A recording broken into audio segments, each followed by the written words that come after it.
Good evening, and welcome back to the Not So Perfect Bigfoot Show. Tonight, I have an Ohio researcher, author, public speaker, investigator, and just all around a great guy, Doug Waller. Doug has been a part of the Bigfoot community for, Doug has been what, 20 years? Close, almost, not quite there yet. Not quite there. Okay. And Doug is also the author of several books. I wrote them down because we both know that I will slaughter names, titles, and dates. So, Doug, you wrote Standing in the Shadows, Hidden Encounters, Right, Scream in the Night, right, Bigfoot Reports, right, Silent Forest, right, Stolen Serenity, Vivid Fears After a Cryptid Encounter. right. Got 6 of them now. And You they got can 'em find right. them. I wrote them down. I cheated. And where can folks find these books if they're interested? Well, they can go to Amazon or they can go right directly to me. They can find me on Facebook. The books You're are also they're $18. I have not raised the price. The first book came out, I think it was 2012. And the number 6 just came out last year, and I've not changed the price, $18. However, the shipping did go up. It's up to $5. But I will, if someone orders a book from me, and whether they get 1 or 2 or 4 or 5, I only charge them $5 for shipping. I'll eat it if they get more than one book. I'll pay out of my pocket extra if I have to. oh, well, I know my husband has a couple of your books, and my husband just speaks so highly of you, and he says hello. He's at a meeting right now with his business, but he says hello. Okay. You also are the founder of SOSBI, Southeastern Ohio Society for Bigfoot Investigations. Yeah, SOSBI, SOSBI. SOSBI. Okay, well, I told you I would slaughter a name in a heartbeat. Oh, that's all right. So, Doug, you have quite an interesting history and a lot of knowledge, and you've gathered a lot of resources on the subject. What started you on your journey? Let's start there. You just take it where you would like to go. Well, I was always interested in the subject, and I had attended some Bigfoot meetings in we'll say a surrounding county here in Ohio back in the 1980s. And I had gone to a handful of those meetings and, was very interested in the subject. And anytime there was a magazine article or something in the newspaper or on TV, I was right there watching it, couldn't get enough of it. But what really started the ball rolling for me was when I got a job at the library, the Guernsey County Library in Cambridge, Ohio. And I was walking through the stacks, looking at the books. And I used the library. I would, read books and stuff, but got to walking through the stacks, looking around, and discovered that we had Bigfoot books, on the shelf. Mm-hmm. And I thought, wow, I'm very interested in that, and I want to take some of those home and read them. Well, I started reading them, and before long, I'd read everything we had in the whole building pertaining to Bigfoot. And one of the employees said, well, we can get other books from other libraries if you can come up with a title or an author. So we started doing searches online and come up with these other Bigfoot book titles. And before you knew it, I had 2 and 3 books coming and going all the time, just constantly. I couldn't get enough reading about it. And I got to searching online for other Bigfoot stories and, sighting reports, and discovered there was a local couple that I knew that had a sighting in 2004 out at Salt Fork State Park, which is just north of Cambridge, just 6 or 8 miles north. And when I got online and started researching Salt Fork and Bigfoots, there was quite a bit of activity at the park, and several sightings mentioned, and it had a rich history.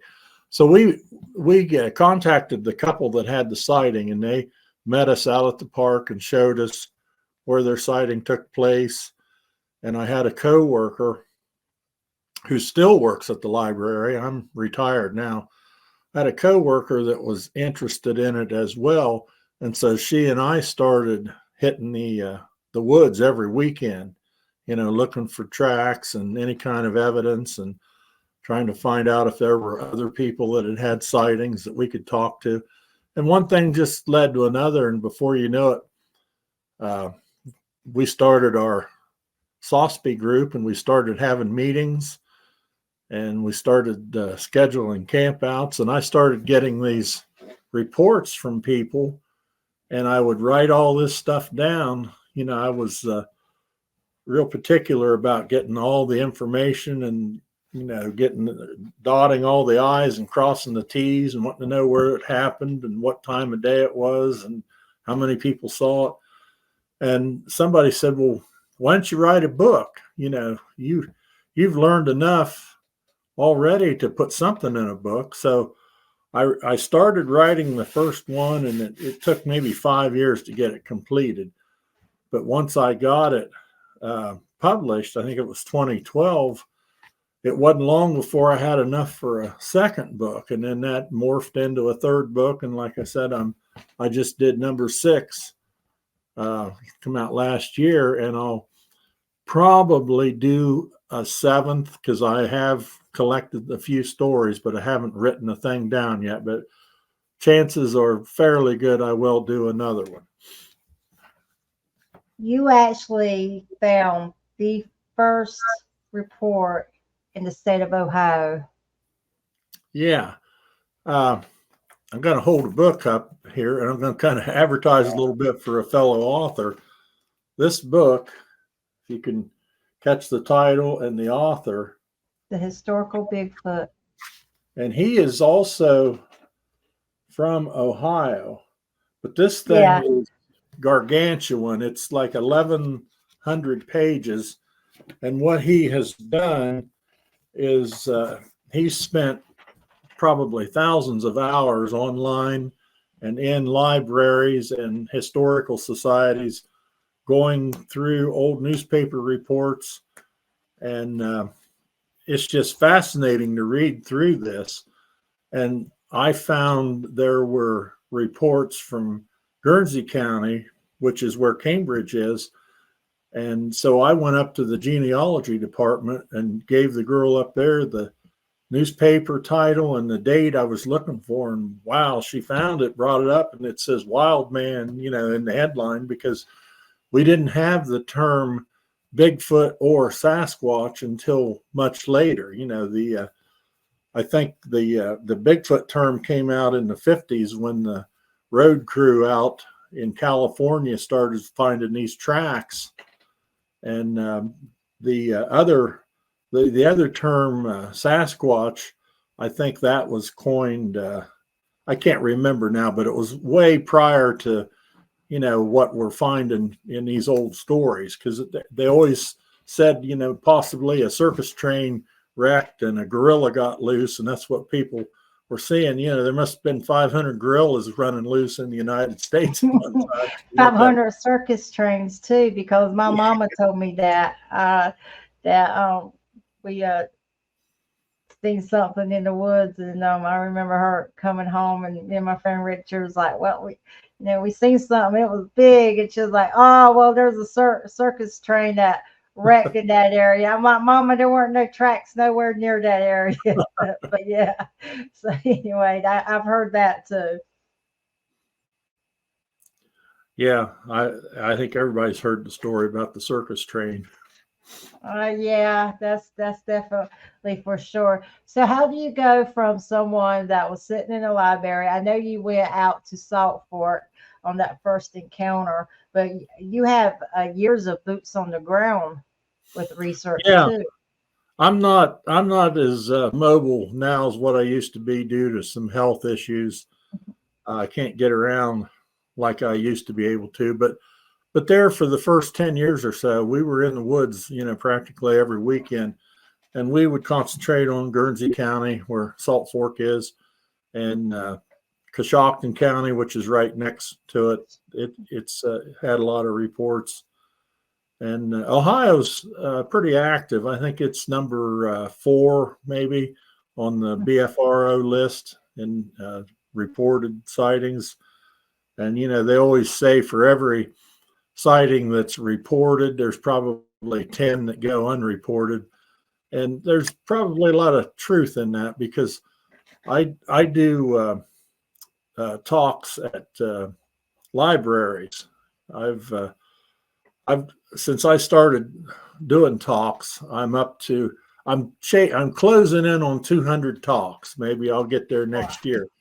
And most of them are libraries, but some of them are civic groups, schools. We've done some retirement homes, and I've done, I don't know how many conferences, but quite often we'll get somebody that comes to one of our talks, and usually they'll come up to the table when we're, closing up shop and putting things away, and they'll kind of timidly tell me that they've had something that happened years ago, and they'd like to tell me about it. And what I typically do, I'll get their name and telephone number right then and there, but I don't really try to get the information from them, because, a lot of these libraries are preparing to close and we have to load up and get out of there. But I will call them back and sit and talk with them and record their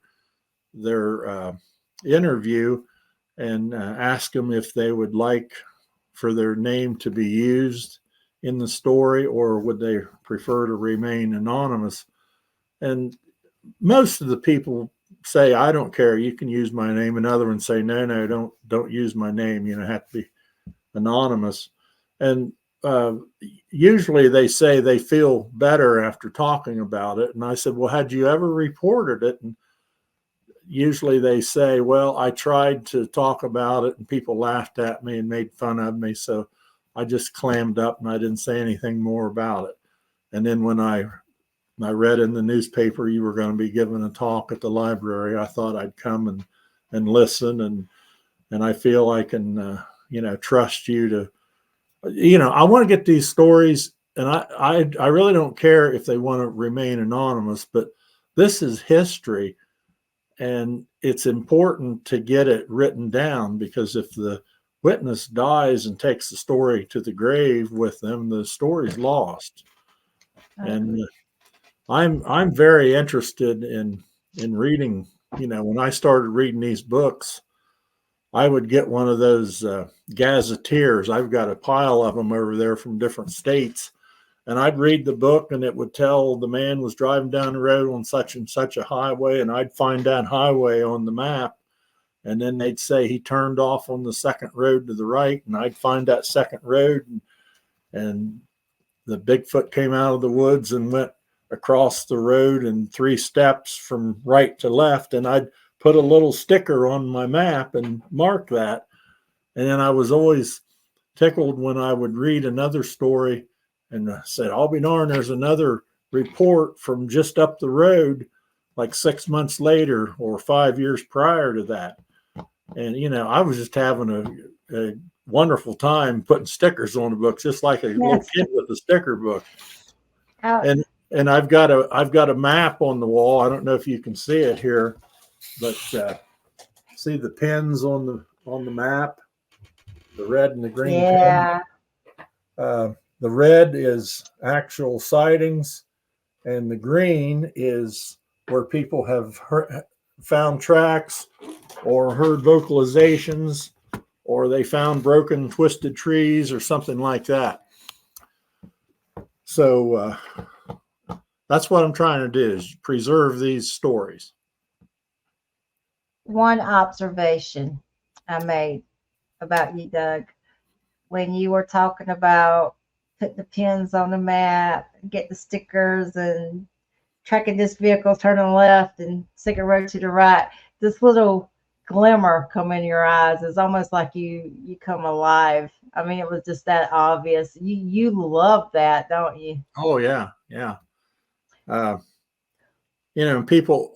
I've always read nonfiction, and I worked in the library for 20 some years, and people would come in all the time and say, "Well, what do you recommend?" And I said, "Well, I read nonfiction." Nonfiction. You don't like novels? Well, I think you know I think that the nonfiction are just more interesting to me. I feel that if you spend time reading and it's a true story, you haven't really frittered away your time you spent reading. You learned something that was true. And Books are definitely an adventure, and they are also an escape from reality sometimes. But yeah, you wrote six. So out of the six books you wrote, what was the number one book that you just is your favorite? well, I get that question all the time, and I truthfully to answer, it's like when someone asks you what's your favorite grandchild, and there's certain things you love about this one and not so much about that one. However, this one is more polite than that one, and so on and so forth. So there are individual stories in book number 2 that I really, really like. But then number 5, boy, it's got a really killer story. It's like if you could take the best of and make a book number 7 and put my favorite from each books. But I can't really say that I have a favorite out of all of them. There are stories that I really like out of each one. So, did you ever actually encounter one, or did you have the experiences that confirmed your belief that they existed? Well, in a nutshell, I have not actually seen one. However, we have found tracks, we've found hair snagged on a fence, we found twisted trees and broken trees. We have heard the screams, the howls. We have been close enough to smell one time. A lot, different vocalizations. I've experienced infrasound one time up in Coshocton County. Can we talk about that?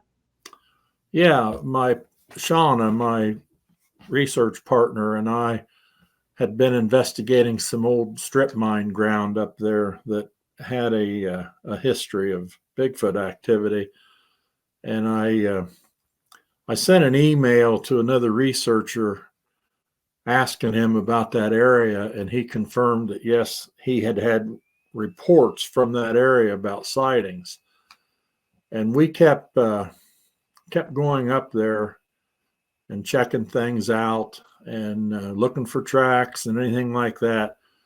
And one time, as we were walking through this old trail, it's old strip mine ground that had never really been reclaimed. The pit was still there, and it had a high wall on one side and a spoil bank on the other.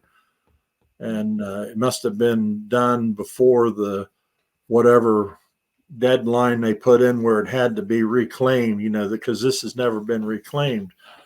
And there was a Jeep trail that ran back through the woods for over a mile, but they had put signs up saying you weren't allowed to take vehicles back there. So it was all overgrown, and the trees on either side of the trail had grown up so big and tall and then kind of curved in and made a tunnel. So we would have to, duck down to go under some of these tree limbs.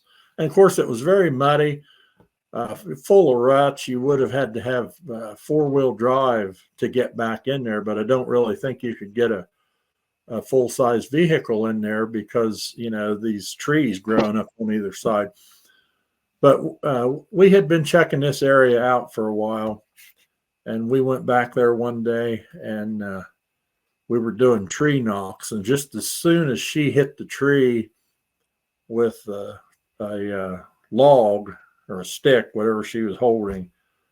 I heard from the distance, I heard what sounded almost like a cow when it bellows, like a cow loses her calf and she's bawling for it. I heard one bawl. And as soon as I heard that, the hair stood up on the back of my neck and my arms. And Shauna didn't, I don't think she heard it. And I just had the feeling, get out. Something was telling me to get out of there now. And I said, let's go. And she said, what's wrong? I said, let's go. Follow me. I'll tell you when we're out of here. And I don't know, we were back in maybe a quarter mile or half mile from the road or from where we parked. And once we got back close to the vehicle, I started feeling better and got to the car, and I was fine now, no problem. And we didn't go back to that place for a while, but when we did go back the next time, it was maybe 2 or 3 weeks later, I was fine. We got to that same area, and I sat down in the middle of the trail, and I said, I don't have that feeling now. It's gone. And I started reading about this infrasound. I thought, well, I wonder if that's what happened, and I heard it, or my body heard it or felt it, but she didn't.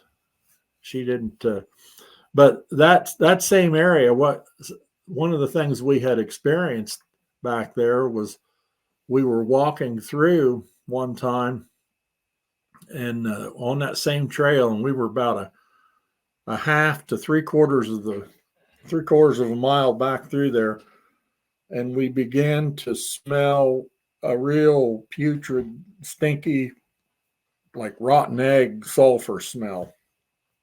And I had read, in a lot of these books that I was getting in from libraries, a lot of people report, what they smell like. And rotten eggs kept coming up as one of the things people would mention. And that's exactly what it smelled like. Very strong as a skunk, but different, more like rotten eggs. And I told Shauna to get the camera ready. We had a Minolta 35 millimeter film camera, and then I think we had some kind of a video camera. I don't remember which one we had, because I had one, and we borrowed one from, well, there's actually two other people. I don't know which one we had. But I said, get that camera ready. And we kept walking real slow, and that smell was so strong, made your eyes water. And eventually, we'd moved 100 feet or so, and it started to dissipate. And eventually we walked completely out of that smell. And everything had gotten real quiet. Well, we kept going, and this was the first time we'd actually gone the full length of this old trail. And we came down a hill, and there was a road in front of us, a gravel road, and it had a sign there.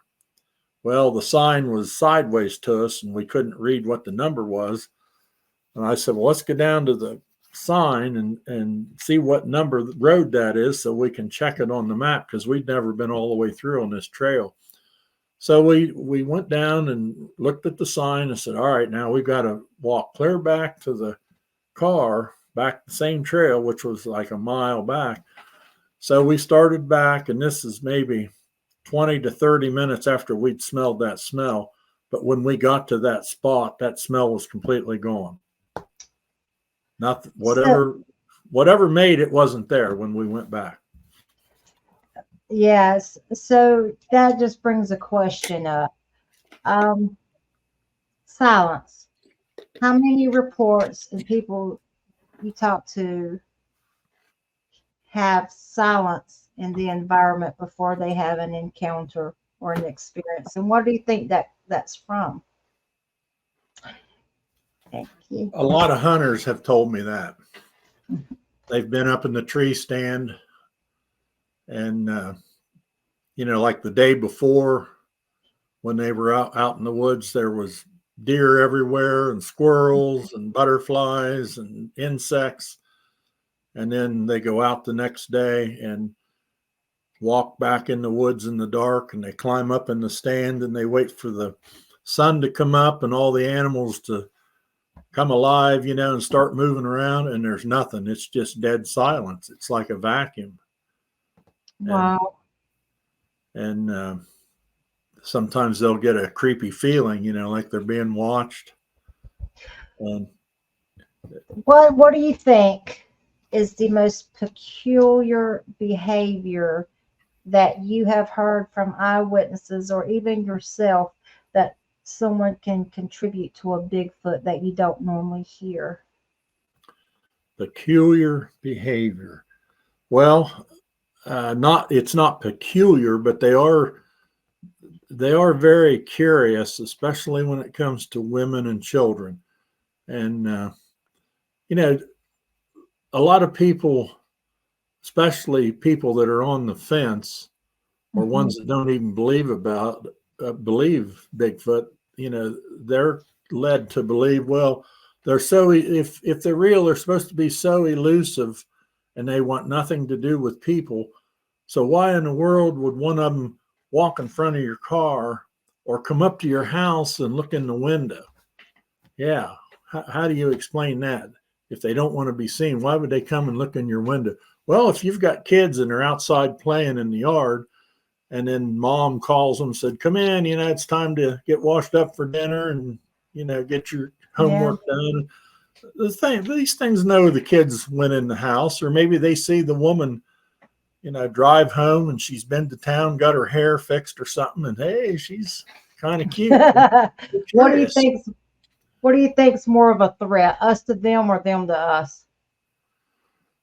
Well, it could work both ways. I've heard of a lot of people that I hope they never see one, because they say, well, I'm gonna shoot one, I'm gonna kill one. And I don't even carry a weapon because, well, one, I don't get out like I used to, but I did carry a weapon a few times. And after reading all these books, from what I read, if you would have an encounter and you trust your gut and don't push your luck, I don't really think you have anything to worry about from the Bigfoot. However, there's a lot of other things out there that bite and scratch, and coyotes and wild hogs and crazy people. Big cats. Most of the people that I know that carry, it's because of people, because they, some of the, you read about stuff that happens all the time, crazy people, and yes, sir.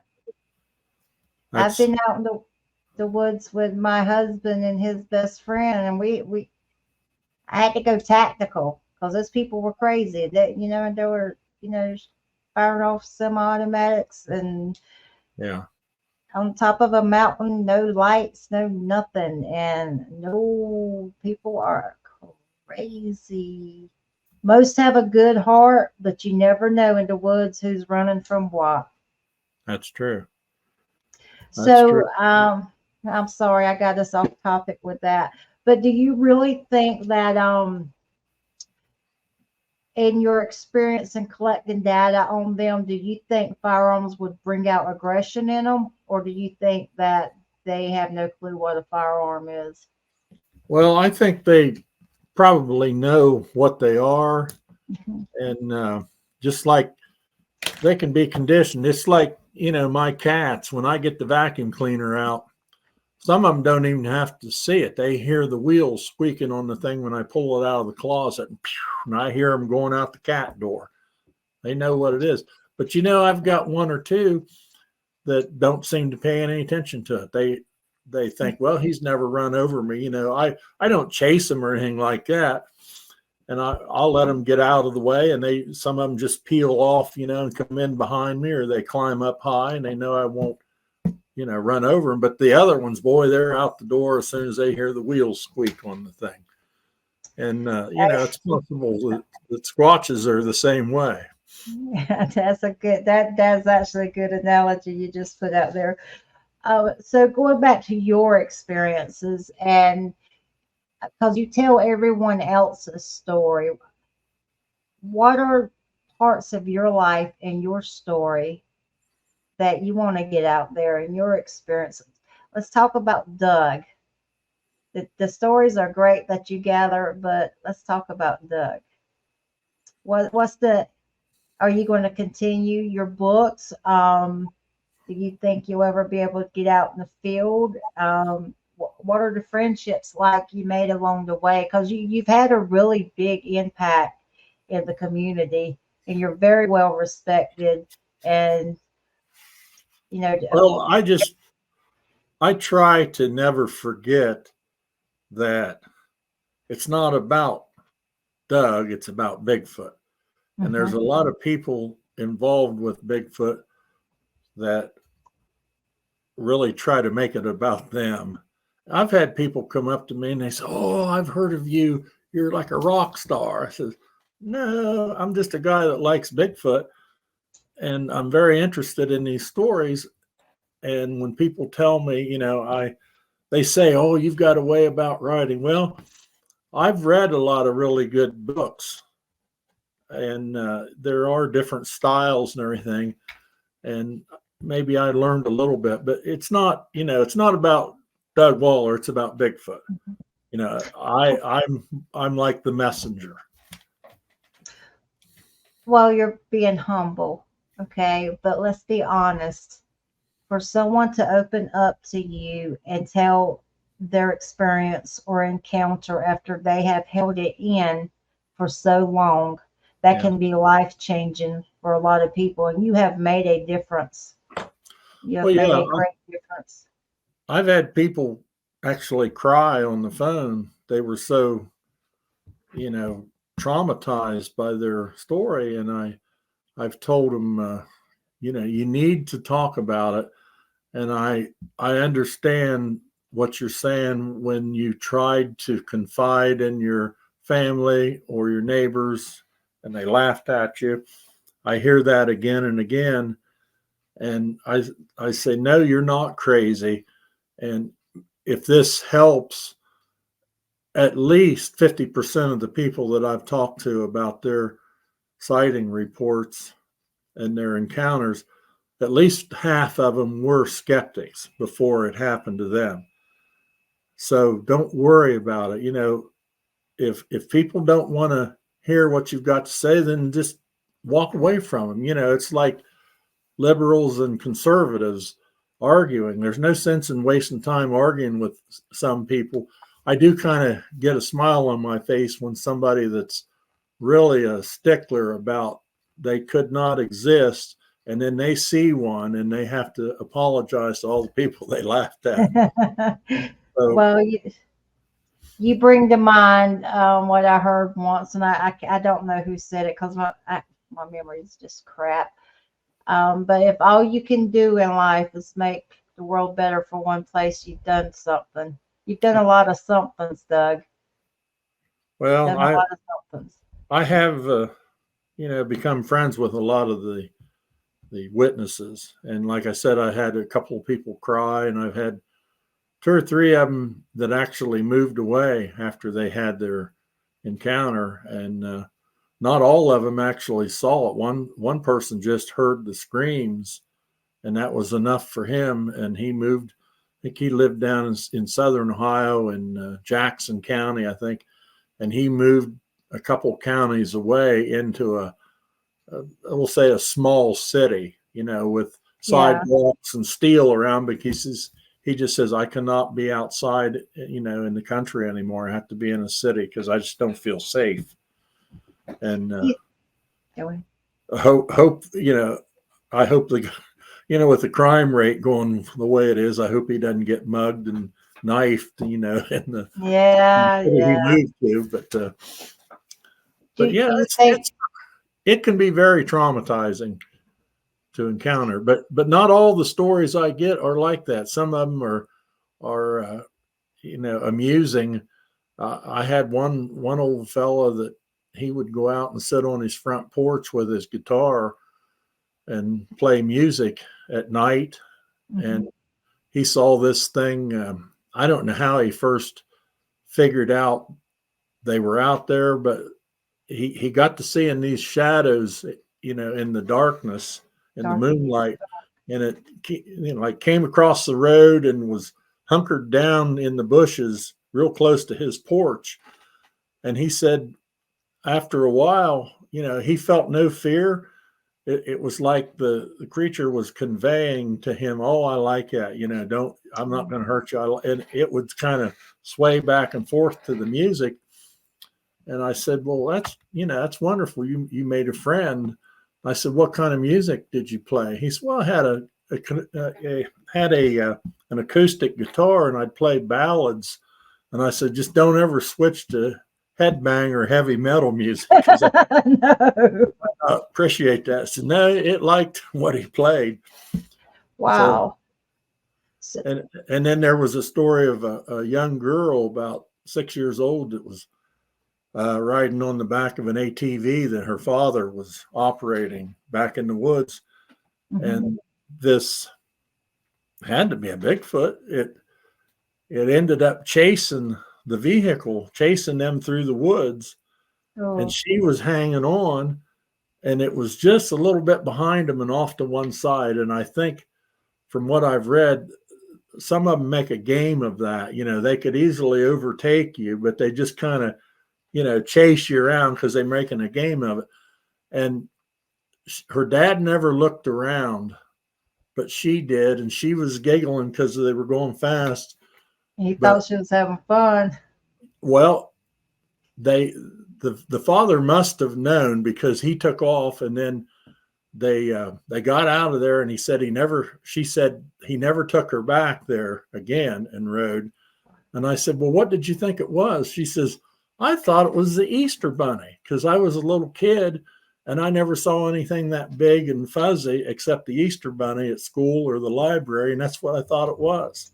Oh, do you think they like kids? Yeah. Because kids don't judge them by appearance. Right.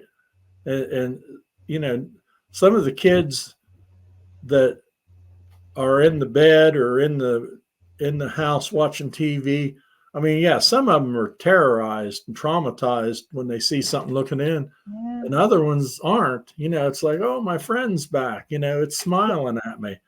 And kids will tell you the truth, but they seem to be the most non-judgmental. Yeah, and of course the parents don't believe them. "Oh, you must have seen a deer, or you saw maybe a black bear went through the yard." And there's a lot of stories like that. And typically the kid's not believed, and then dad will go outside and he'll find the flowers all trampled underneath the window, and maybe smudge marks or fingerprints on the outside of the glass where something was looking in. So yeah, I get a lot of stories like that. Well, there's good and bad in everything. And do you find that you have more positive stories that come to you, or more? And I know sometimes our mind overwhelms us when we see something we're not ready for, but hindsight, years later, when people think, sometimes they think, well, maybe it wasn't being aggressive. Maybe, it could have gotten if it didn't. Do you have more like negative encounters over positive encounters, or vice versa? Yeah, a lot of people misconstrue a Bigfoot trying to intimidate you to get you to leave. They'll take that as being he's aggressive. He chased me out of the woods. Well, maybe he escorted you out would be more truthful, because trust me, if he wanted to catch you, he would catch you. You would not outrun him. I'll give you a perfect example of that. I had a gentleman I did a show with, but he was on his phone, so his audio weren't that great. But when he was a little kid, he's my age, he's in his mid 50s. When he was a little kid, his property had dirt roads, and this was in Raleigh, North Carolina. It was by one of the big water sources up there, and he said he was riding I think it was his dirt bike. It was just like 7, 8, and he was riding his dirt bike, and he seen a Bigfoot bent over, and he said had no clue what it was, and he stopped the dirt bike and started picking up rocks and just pelting him with it, just throwing rocks at it. And he said it got up, turned around, looked at him, and walked right back in the woods. And he says, Victoria, He said, that thing could have took my head off. And here I was, this little kid throwing rocks at it. I'm like, you're a bully to Bigfoot, you know. But I mean, that's a perfect example of, you know, a time where he could have, you know, Bigfoot could have snatched the kid up. You never seen it again. Oh yeah. I'm not saying they have it, but I'm just saying there's a lot more experiences that as a child, he's my age, and I think he was 7 or 8 when that happened. It took him that long to share his story. Yeah. And you could kind of, it helps people, and it helps them breathe in life. Helps them breathe. Well, I think, you know, if you're respectful to them, and like I've had a few cases where they were on people's property for years, and the people tolerated, you know, they didn't really want them on there, but they didn't do anything to get rid of them. They just kind of put up with it. And they never really caused any damage other than, you know, they might accidentally break something that, you know, they would pound on the house. Well, the people would throw garbage over the fence, and they, you know, they started that to feed the possums and raccoons, and the Bigfoot soon discovered that, you know, there was free food at this house. And so they would come around, and if they would say they would go in town to eat dinner and there were no leftovers to throw over the fence, they missed a night here and there, then the creatures would come around and slap on the side of the house and bang on it. You know, it's like, hey, you know, I'm here. Where's my dinner? You didn't put anything out. This ain't no drive-through. Does it look like Wendy's on the side of my house? No. Yeah. And that's why often people that say, oh, I think it would be so cool to have them on my property. And, you know, if you want a pet, get a dog or a cat. Don't get a Bigfoot, because, you're asking for problems, because at some point, what happens if you get laid up with the flu or something? And, you know, once you've been feeding them and conditioned them to expecting it, and then it's not there, they don't appreciate that. And that's when, you know, you can run into problems. What do you think about gifting? Leaving like little pebbles or glow-in-the-dark balls? Well, do you think that? From some of the people that I've talked to that do this, they've told me that when they started doing it at first, they did it right at their house, right on, you know, at the front of the house on the porch, because that's where stuff started showing up. And they said now they wish they had done it, you know, 100 yards from the house. They did it at the house because it was convenient and they didn't have to walk very far. Well, now the thing comes right up to the house, and they have a different dog now. And this one is just absolutely traumatized. Oh. It knows when the thing's out there, and they're kind of wondering, are we safe? You know, what happens if it gets upset with us? Well, one thing that they do that does upset them is the husband will go out and he'll take a tractor and a bush hog and get down on the property and cut some of the brush down and stuff. Like an undercut. Yeah. And apparently it ticks off this Bigfoot, because like by the next day, there's trees pushed down across the trail where he takes his tractor in there, and he can't get in there until he gets a chainsaw out and cuts those trees and moves them out of the way. And that's happened several times.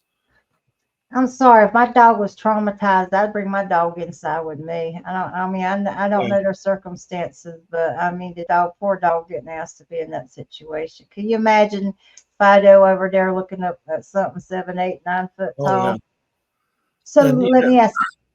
I've heard of people, you know, leaving apples out or peanut butter or something like that, and then they get something gifted in return. It'll be a dead fawn or a bunch of dead puppies or something that, and they don't realize. They think, well, that would really be something I'd want, dead puppies, so I'll give them to the humans.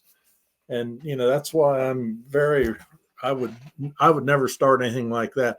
I had a bunch of raccoons that I was feeding cookies and marshmallows, and that got way out of hand where they were banging on the door at midnight wanting more. And every night you'd look out and there'd be 2 or 3 more than there was the night before.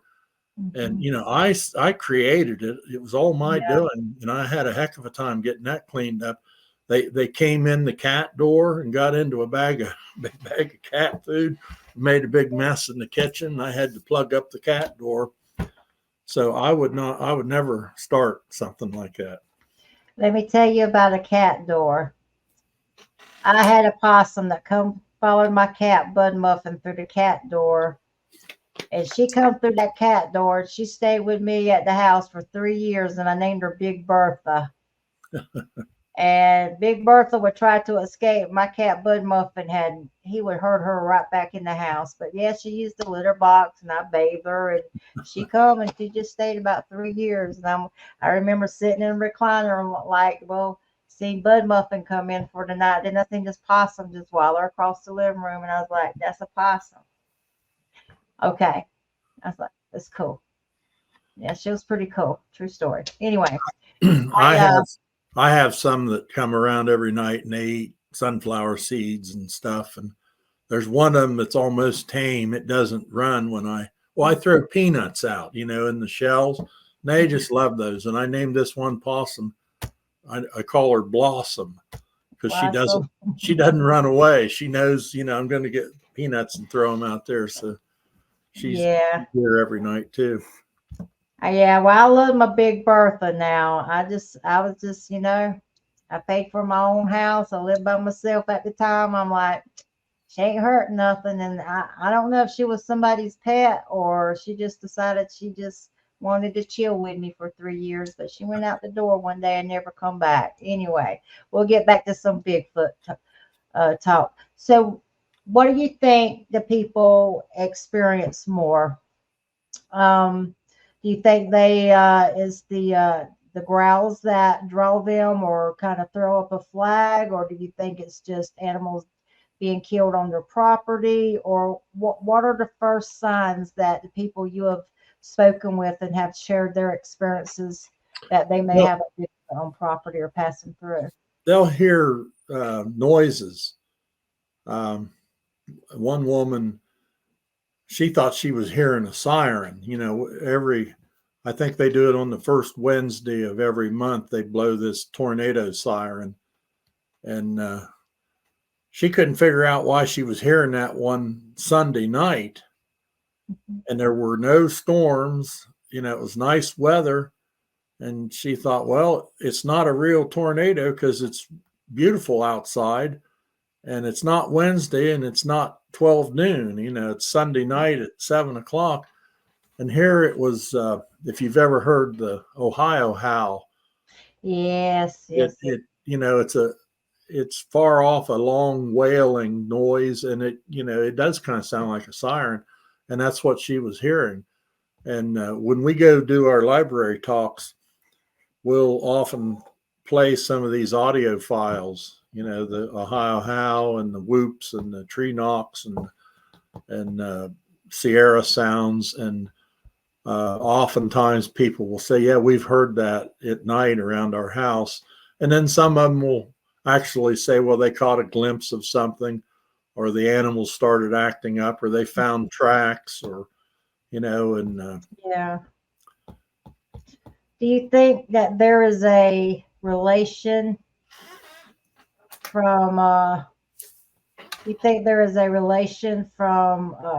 between coyotes and Bigfoot, or do you think people confuse coyote howls for being a Bigfoot?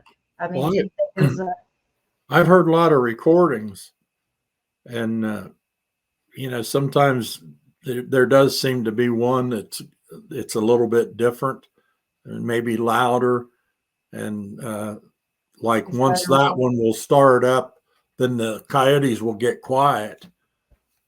So yeah. And I don't know whether they kind of enlist the help of each other, you know, in their hunts, which is possible. Well, coyotes are scavengers. To me, it would make sense.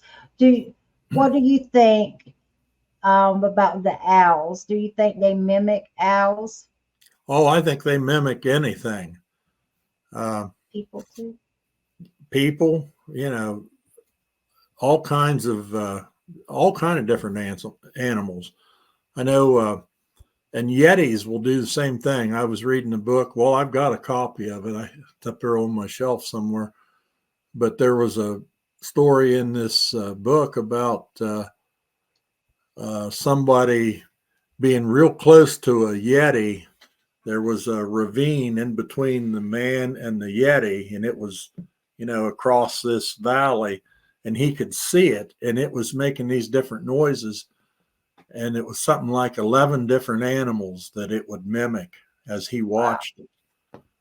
And I've read stories and talked to people that said, yeah, when I go out and whistle for my dog to come in at night, uh, this thing would whistle back, my whistle. It would mimic it. And I've heard of people saying that they've heard them trying to speak, their name or their wife's name or their dog's name or something like that. And bird calls and other animal calls, Wow. they're very good at mimicking. I mean, obviously that's a form of communication. Do you think that there are, Bigfoots? Do you think they're like a tribal, or do you think they tribal clan, or do you think they're more solo creatures, or Well, I think they probably live in family units, and maybe we don't see the young and the female as much as the males, and they say that some of them they'll have watchers, that keep an eye on for people coming and stuff. But I think they're so stealthy. Um, when I first got into this, I remember reading in one of the books about the author. I can't remember who he was, but he was talking about the vertical spine theory. Bigfoot gets in the forest, and all he has to do is stand back next to a tree, stand in the shadows, like the title of my first book. We're used to looking for animals, be it deer, rabbit, squirrel, whatever, and it's down on all fours, and it's got a horizontal spine. It doesn't have a vertical spine like people do. And Mhm. Bigfoot can stand back in the shadows amongst the trees and just remain motionless. And you could walk down the trail and never even see it standing over there. 'Cause we look for motion? Yeah, we look for motion, or we look for something down this way amongst the trees, and it sticks out because it's going, this way instead of up and down. Do you get any reports of Bigfoot that are tall, athletic type, and not the patty type? Yeah, I get I get reports. Well, the Lorena Cunningham report from my first book, Lorena saw her first one in July of 1984, and it was a female because she could see the breasts on it. It was a daytime sighting, very close, maybe 30, 35 feet. She said it was built just like a NFL football player in full pads. It had huge muscles, 3.5, 4 feet across at the shoulders. It didn't have breasts. It had dark hair, dark brown or black, dark eyes. It was watching her kids play at a playground, and it was grinning. It was enjoying what it was seeing. Well, she said that 20 years later, she saw a second one about a mile away on her father's homestead, where her dad had Alzheimer's, and she was staying there with him. And she saw another one that was gray in color, and it was more like 9 feet tall. and it was not built the same way as the first one. It was built more like a basketball player. It was kind of long and lanky. Yes, sir. So, I get a lot of that from North Carolina, and people tell me their juveniles are not fully grown, and I'm like, there's no way that was a juvenile that was described to me. yeah. I just think that they have different body types, the same as we do. But in the Piedmont area of North Carolina, I get a lot that are athletic built, just like a NFL player.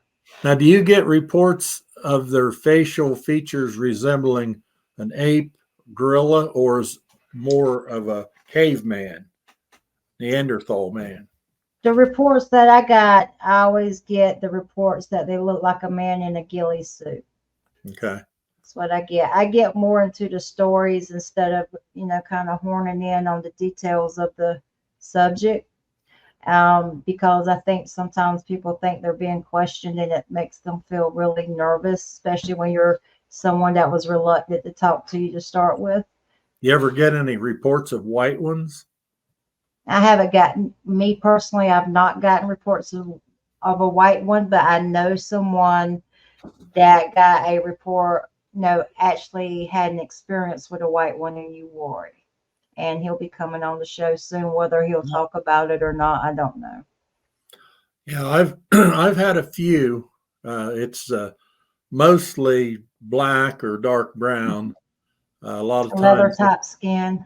Yeah, and oftentimes they said the hair has a reddish tinge to it, and then of course you get some of the older ones maybe that are gray or salt and pepper color hair.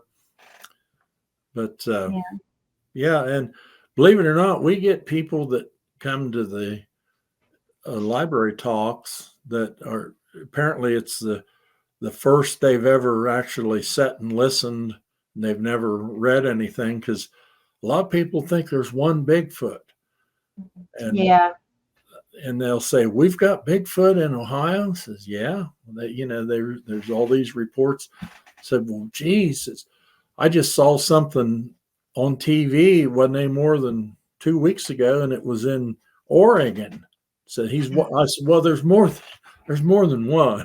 Do you think if we do you think when they dubbed this creature, or however you want to look at it, do you think we went wrong when we attached the name Bigfoot to it? If we continue to call it a feral person or a wild man, do you think that there would be such a push to try to get the DNA to prove it was human or what it was? Do you think we went wrong when we dubbed it as a Bigfoot? Will we take away from what it was? Well, I think the government's got a hand in this, and they don't. I think they're withholding information and suppressing information, and I don't think they want it to be officially discovered. I think there's definitely a cover-up. Maybe I'm wrong, but look what they did with the flying saucers. Project Blue Book.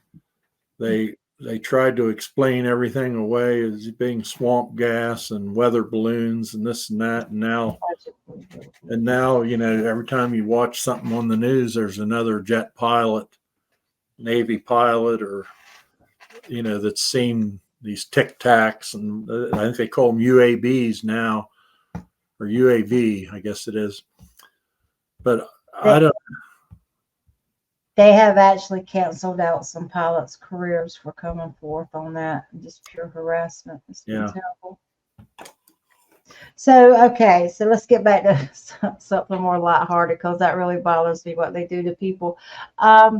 So, Men in Black, are they out there? Have you got reports of them? I haven't had anything personally, but I've heard of things happening in Pennsylvania that I would attribute to Men in Black. One thing was, it was a state park, and I can't tell you which one it was because I'm not familiar with them, but there were supposedly vehicles that entered the park, and they either had government plates or they had no plates, and all the vehicles were the same. They were like Suburbans or Ford Explorers or something, but there were several of them, and the occupants of the vehicles were heavily armed and wearing some kind of uniforms, and they hit the woods. And one of this fellow that was telling me this is a Bigfooter, and his group had a expedition going on in that woods, and I can't remember whether they were asked to leave or told not to enter the woods or what. But one very curious thing was one of the Bigfooters. I think they were allowed to access part of the park on the other side of the road, but not this side of the road where these mystery men went. But one of the guys claimed that they had trail cameras set up in the park or in back in the forest, and it wasn't just one or two; it was several cameras. And when they went to check the cameras and retrieve the cards out of them, they found that every one of the cameras had been ruined. They got like zapped with electricity or something that rendered them worthless. And another one reported that his car was parked in the vehicle and it was locked up, but he had a Bigfoot sticker on the window, and his laptop was in the car. And when he, left, and the next time he opened up his laptop, it was fried. Oh, see, I always tell people, don't advertise what you're doing out there with your shirts and your vehicles, because I just got me a Jeep. It's a used Jeep, but I was like, I'm gonna deck that out with Bigfoot stickers and kitty cat stickers, but to me that's not really. You probably don't want to advertise what you're doing. Yeah. Because that just to me would be like a magnet, and it would draw it to the wrong people to you, especially if they're. But I've never had anything personally happen to me. But I guess I was never at a place where these men in black go into, but I have had people tell me they have encountered them and been told to leave areas and not go in, and so I think they know what's out there. They just don't want the public to know about it. What would you tell a non-believer? What would be your best evidence or best thing you could tell them to even consider the fact that they could possibly be real? Well, it's possible that you'll reach a point where you're not going to get through to that person. And if I get to that, I'm not going to argue the fact anymore. Let them go along not believing. But I have told people, what witnesses have told me, and I've tried to show them evidence, and a lot of them will say, for everything I show them, they have a reason.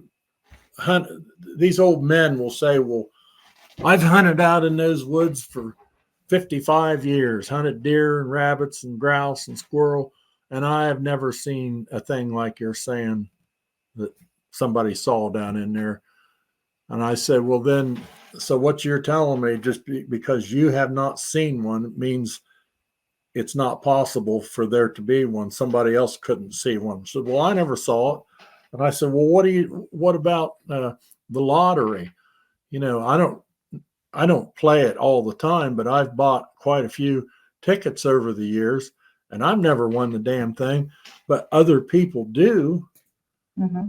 And I'm not going to say, oh, it's a farce, it's rigged because I've never won it. Well, that guy over there won it, and he won $1 million.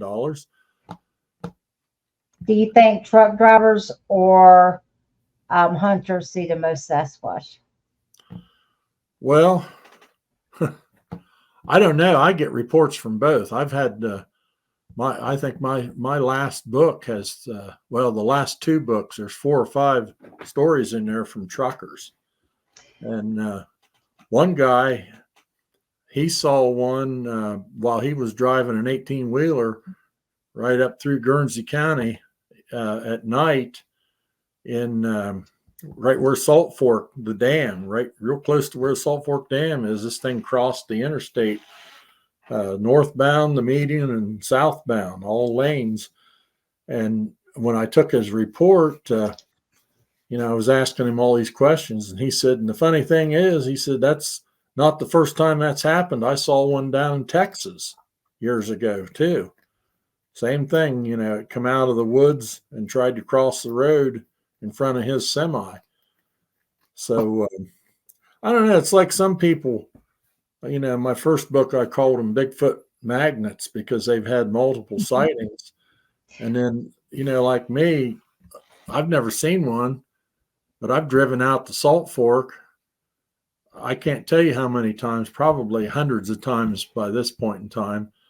And, some of the time I was Bigfooting and other times I was fishing, but I've never seen one. I've found evidence, but, I've been out there all those times and never seen a Bigfoot. And then you'll read where a couple little old ladies come from Toledo to go into the gift shop and buy something, and they have a daytime sighting where one crosses the road in front of them. You want to know who I would love to interview? Who's that? Train conductors. Yeah. They have got to see some stuff on those train tracks that would just make you want to stay home. Yeah. I would love to get some stories from them. Really would. When your babies come and say, hey. Now I had a stink bug crawling through there. I'm still getting those stupid things. It's that time of year. They're going to go where it's warm. We get them in the house sometimes too. That for some reason they like our saltwater aquarium. They'll go straight up. Yeah. Yeah, I think people that work on trains, the engineers, conductors, and all that, I think they would have some really good stories. But what is your next adventure? What's your next project? Well, we just did a library over by Dayton just Saturday, and that finishes up for the month of May, other than we have a camp out at Salt Fork. And then when June rolls around, I think we got 5 or 6 events. And one of these libraries, I don't know what we were thinking when we signed on with them, but we got to drive over there, and it's about a 2-hour drive. And then we're going to do a library talk for an hour. And then we got to tear everything down, pack it up, and we got to drive to one of the branches and then get it all back out again and do another one over there. So it's going to be a long day. And it's getting harder and harder for me to stay awake, past 8 o'clock, but that's going to be a long day. But I don't really have any more conferences for the year, but I've got maybe 10 or 12 libraries to talk at. Do you think they need air protection? I don't think so. I would say, they've done pretty well so far without it. Yeah, I think we should keep our hands off of it. And I've said this in quite a few chats I've had with people. The more everything that we have ever swore to protect, to care for as people, as human beings, when the government has gotten involved, we have destroyed. Yeah. And I just think they don't need us, and some things are just better left alone. Now, will I go out with my husband and try to find some evidence or have an experience? Yes, I will. But I don't think they need our protection. I think that some things are better left alone. And the more we touch as a society, the more we destroy sometimes. Some things should be Right. remain wild and free, whether they're feral people or not. Just let them stay wild and free. Don't take that from them. I agree. So I want to tell you, I've already expressed it before, Doug. I'm gonna express it again. Um, you've helped a lot of people by sharing their story. I know Colleen thinks the world of you, and we were talking about you the other night, and it's the world can be pretty cruel to people, Yeah. and to have a place you can go and tell your story and speak of an experience or an encounter, or even just have questions on a subject that seems to be so taboo. There's not a lot of people out there that that people can go to. A lot of people make mistakes and they go to the media and they get mocked. And they sit there. You got this reporter, they'll take the story and they're all serious about it. And when it hits the news, it is a mockery. And I Yeah. could not imagine what it is like genuinely for a person that has reached out to the media or anywhere else and just have a mockery made out of them. So for all of those people that have reached out to you and you have listened and you have given your time and you have documented their story, thank you. You have made a difference, whether you want to admit it or not. And you have made your place in the community. And you have made an impression on a lot of people that have a lot of respect for you. Well, And thank you, you. I appreciate you saying that. But can you imagine how difficult it would have been, say 50 or 100 or 50 to 70 years ago, to see a Bigfoot and then try to find out what in the hell did you see? What was it? Is it going to come back and get me? I mean, you couldn't go in and log on your computer, or you mm-mm. couldn't drive down to the library and get on their computer, or get, the only recourse you had was to ask somebody, The elders. or your family or your neighbors, and then they laugh at you. you know how small you would feel. You wouldn't trust anybody, and you're worried, is the thing going to come back? Am I going to see it again? you know uh, Yeah, I could not imagine that. I could not imagine. In a lot of ways, the computer has been it's given us insight on a lot of things, and in a lot of ways, it's totally destroyed our society and we've gotten out of touch with who we are in nature. We live our lives through a computer screen or a TV screen or a flat screen or a yeah. iPhone or Android screen. And I was told someone the other night, nature is the best drug. Yeah. Get out in nature and live your life. Yeah. A lot of people don't know when to put them down. I mean, I use mine. uh, it's great. It's like a little pocket encyclopedia. If I want to look up how to spell something, or what something means, or a synonym for this word or that word. But I get irritated, like when we have our campouts and we're sitting around the campfire, and I see somebody with their phone out. I said, put the damn thing away. You got real live flesh and blood people here that you know, there's no guarantee next month that all these people are going to be living. We could be minus one or two of them. Put the phone away and talk to them. It's a good point. That is a very good point. Is there anything you would like to cover or anything that you would like to put out there that we didn't cover? Oh, well, just trust your gut. Try to share information. Um, I wish there was something we could do about these hoaxers, and I wish there was something we can do Oh, about yeah. hackers.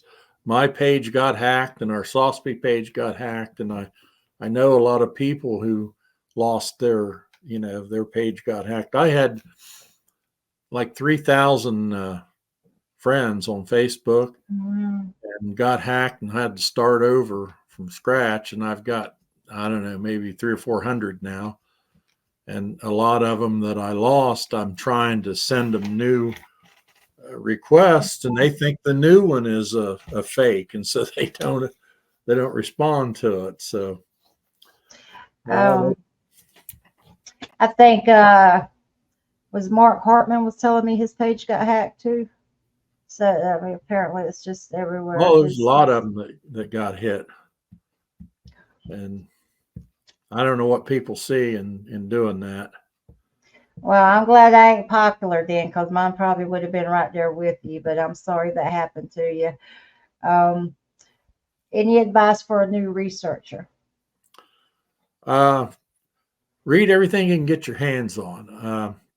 There is quite a bit online, but there's a lot of awfully dubious stuff out there, especially in the videos. I remember reading, I was clicking on stuff and looking, and this one video, the title of it was Bigfoot Caught on Tape. Oh, I want to see that. And I clicked, and it was a guy that took his shoe and his sock off, and he had his bare foot, and he had, oh my God, duct tape stuck to it. Oh my God. Come on. And, that's the problem. A lot of people innocently will research, and they'll say, well, I'm hearing these stories about Bigfoot and I'm seeing TV shows about it. I'd like to learn about it. And they start looking, and they see stuff like that, and they see men in costumes with a zipper on the back, and they think, well, the whole thing's a fake then. What do you, this might just be me. Okay, this might be just me.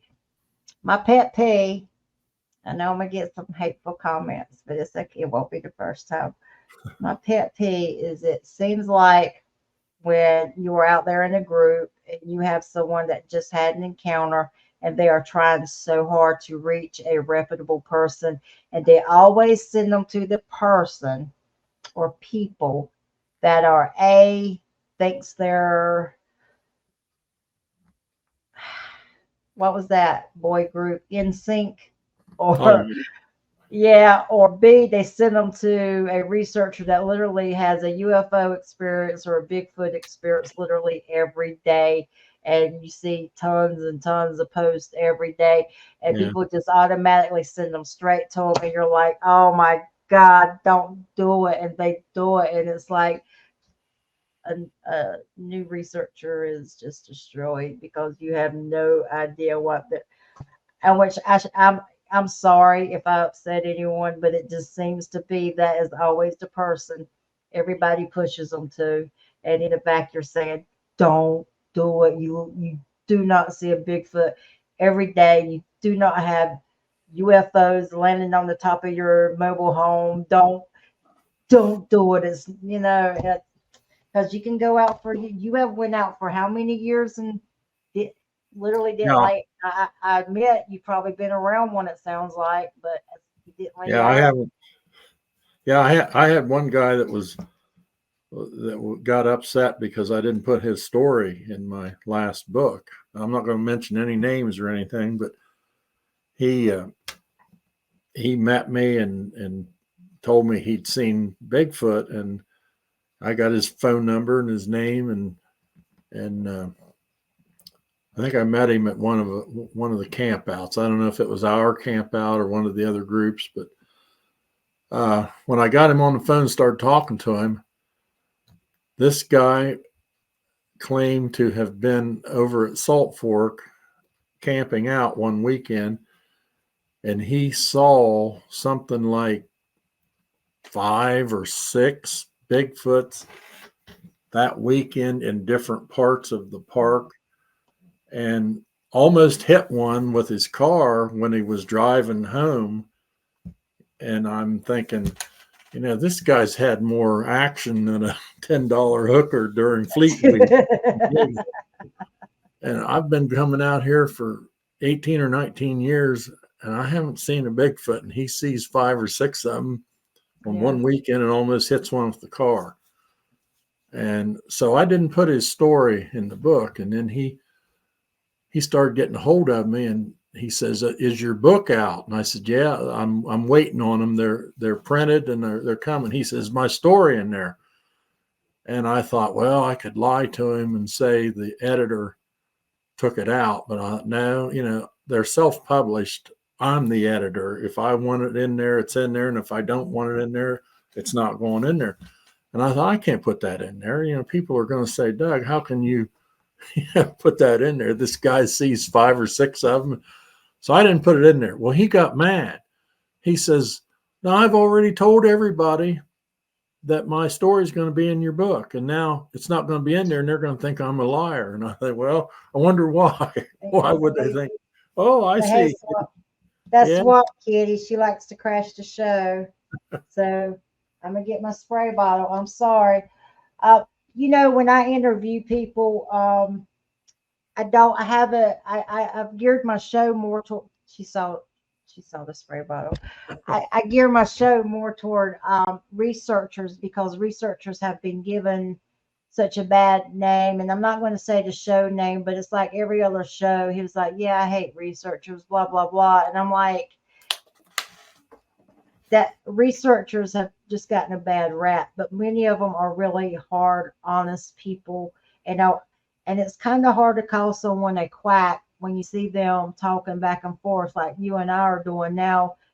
And they're just as human as you are. And they're, educated, or whether they have a doctorate or they're self-educated. They get up every day. They take care of their kids. They take care of their spouse, their sick parent, their sick spouse. I mean, we all are human. And I think we have been, because I go out boots on the ground with my husband, and I did, before I was married, and he did before he married me. But we're all people. We're not quacks. We're not stupid. We're not just a bunch of people running around, we're people. And so I geared the show around researchers to tell the story behind the research. One day I would love to move into actually sharing people's encounters, and people contacting me and sharing their encounters. And maybe then I'll go into detail and I'll ask about the features, or I'll ask about, I could give you more of that data. But right now I just kind of like, I don't know if you've watched the show, but I've talked about someone that's kind of high up in the politics in North Carolina. And he didn't want his name, but he shared his experience with me, and that I let him tell me about what he wanted to share with me, because I didn't, want him to hang up the phone, or, so when I do get that in, I'm not pushy with people. But at the same time, I hear the same person on different podcasts telling a different story by a different name. And, you hear the same voice over and over again. And you're like,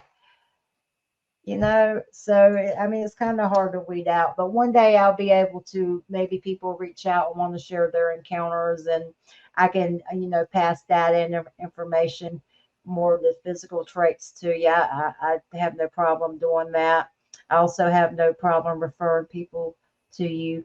I think you do a good service, but I do admit my show is designed, geared toward researchers, because researchers are people too. Matter of fact, I think I'm gonna get a shirt for the show that says that researchers are people too. And I think your work has been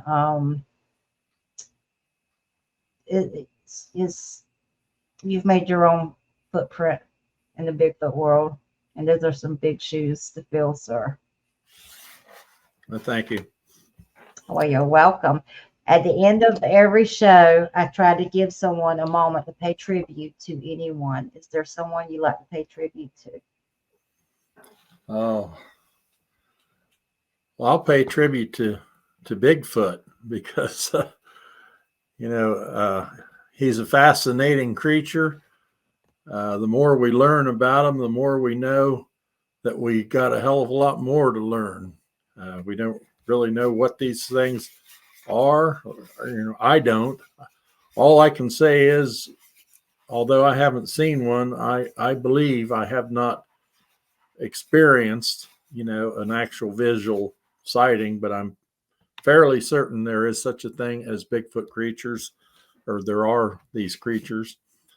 And if not for them crossing the road in front of that semi or sneaking up behind a guy sitting in a tree stand waiting for a big buck, I would never have put pen to paper and written 6 books.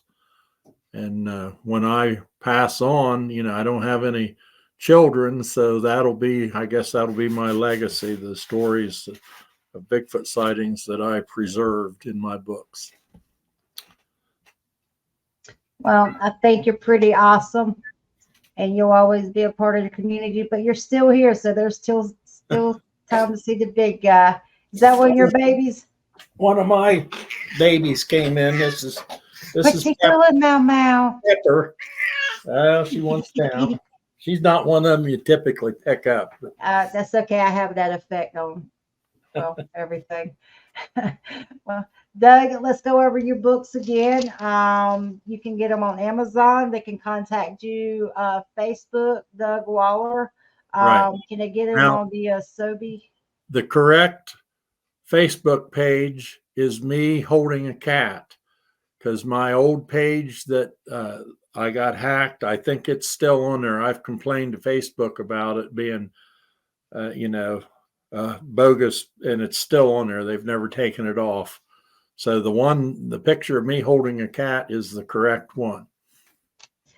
And your books are, I'm not sure if they're in this order, but Stand in the Shadows. Right. Hidden Encounters. Correct. Scream into the Night. Screams in the Night. I'm sorry. That's so all right. Disrespectful. Screams in the Night. Bigfoot Reports. Silent Forest. Stolen Serenity. All right. You would not let me slaughter that one, would you, sir? I called it Social Security one time. We were doing a library talk, and I don't know, that's what popped in my head. I said Social Security, and Shauna had to correct me. She said, "You don't know the name of your own book?" And I said, "Well, it's the newest one. I haven't advertised it that much." That's awesome. That's something I would do. Well, I hope to have you back. Maybe when you get down the road and you decided you actually like me and my show, you'll come back for a live Q&A, because I can promise you when I get off tonight, there's so many things that I wanted to ask you. I purposely don't write out questions, because sometimes I think raw conversations are the most honest and candid to have. I thank you for coming on. I think that I would love to have you back, and I think this has really been one of the highlights of my show. You're a good man. Well, thanks for having me on. I enjoyed it, and you have a good evening. Bye-bye. Bye.